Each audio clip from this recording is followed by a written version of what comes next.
معطياتها لظننت أنها أحلام العاصمة. نتحدث عن فريقين متعادلين في الجولة الماضية أمام فريقي، وبالتالي جماهير البلوز التي وصلت إلى حكيم زياش. عرضيته زيارس أليس أفيرس بالنسبة للبلوز وبالنسبة لفريق تشيلسي. هنا من جانب نادي تشيلسي ريس جيمس بيتشل طبيعة الحال بالنسبة لهذه الغيابات.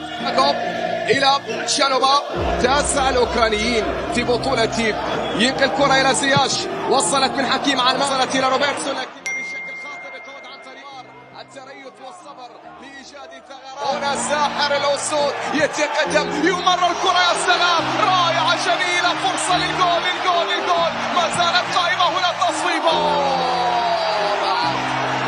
آخر كان فوز، وقال زياش حكيم ينزل الكرة، لا فمو أقرب على مستوى الدقائق. زياش يحاول، زياش هنا يتقد كرات العرضية التي هي الأخرى، يرسل كرة طويلة في وسط الميدان. تياغو موجود، تياغو رأسية وإبعاد. بعد ذلك من ذلك زياش بسحره بانطلاقات. زياش يتقدم في اليمين، زياش يتقدم من الجانب الأيمن، عرضية ترسيم، زياش يتقدم، عرضية ترسيم ممتاز. الله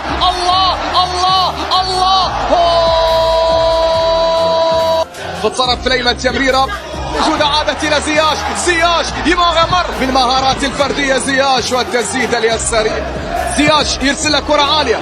بعد ذلك زياش لديه كرة عرضية ترسل، والفرصة من مودريك، لكن إلى خارج الملعب، إلى ركلة مرمى.